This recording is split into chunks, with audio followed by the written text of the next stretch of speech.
Backstories and lessons from reaching our 10th year in business, part 14. I can't get too detailed trying to explain this stuff in a short video, so I gotta keep it kind of vague. But up until the end of 2020, we used this R logo with a mouth and an eye. When we were starting, I drew it one day on a piece of paper with no other iterations and just went with it. I did have the Eye of Horus in mind as well, a symbol said to represent well-being, healing, and protection. With everything that went on the last several years, corruption, deliberate confusion, and intentional divide all put on display, it seemed the huge entities pushing that stuff out were being associated with this eye symbolism.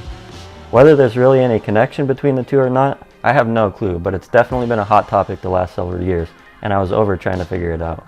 And even though the manic episode that eventually led to me starting this business was very spiritual for me, and trying to understand it did get me going to some deep places that involve things like entheogens, ancient mysteries, and other things of that nature associated with all that symbolism, I definitely got to the point where it all felt hijacked.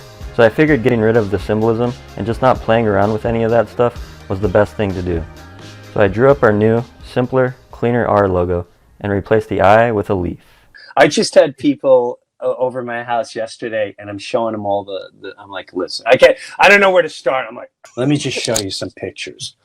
Hair, and they're like, maybe it's just all the same photographer. Like, maybe you're right. And then they're like, well, why do they do that? Like, I don't know if you're ready for that.